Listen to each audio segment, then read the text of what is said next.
Mumbai police शिपाई भरती 2022-23 संदर्भातलं 21 ऑगस्ट 2024 रोजी आलेलं जे अपडेट आहे त्याच्या संदर्भातला अपडेटेड व्हिडिओ मी तुमच्यासाठी घेऊन आले आहे.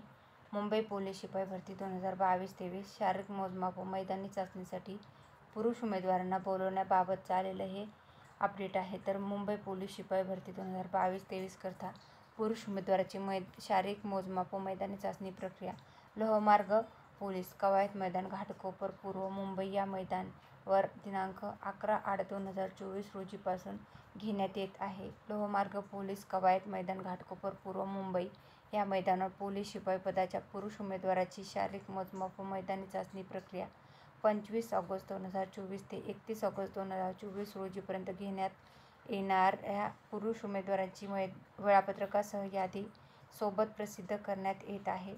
सर्व संबंधित उमेदवारांनी शारीरिक मोजमाप व मैदानी चाचणी प्रक्रियेकरता मैदानी चाचणीचे ओळखपत्र तसेच इतर ओळखपत्र, आधार कार्ड, चालक परवाना, पॅन कार्ड घेऊन वेळेत उपस्थित राहायचे. इतर कोणतेही मूळ कागदपत्र घेऊन येऊ नयेत. या स्थापनेवरील भरती प्रक्रियेची मैदानी चाचणी सिंथेटिक ट्रॅकवर घेण्यात येत असल्याने कोणत्याही उमेदवारास स्पाईक शूज वापरता येणार नाहीत. सिंथेटिक ट्रॅकवर कुठलीही अडचण निर्माण होणार नाही. याप्रमाणे स्पोर्ट शूज वापरायचे आहेत. तर त्याच्या संदर्भातलं हे मुंबई पोलीस शिपाई भरती जे आहे पुरुष उमेदवारांची जे मैदानी चाचणी आहे त्याच्या संदर्भातलं आलेलं अपडेट आहे. धन्यवाद.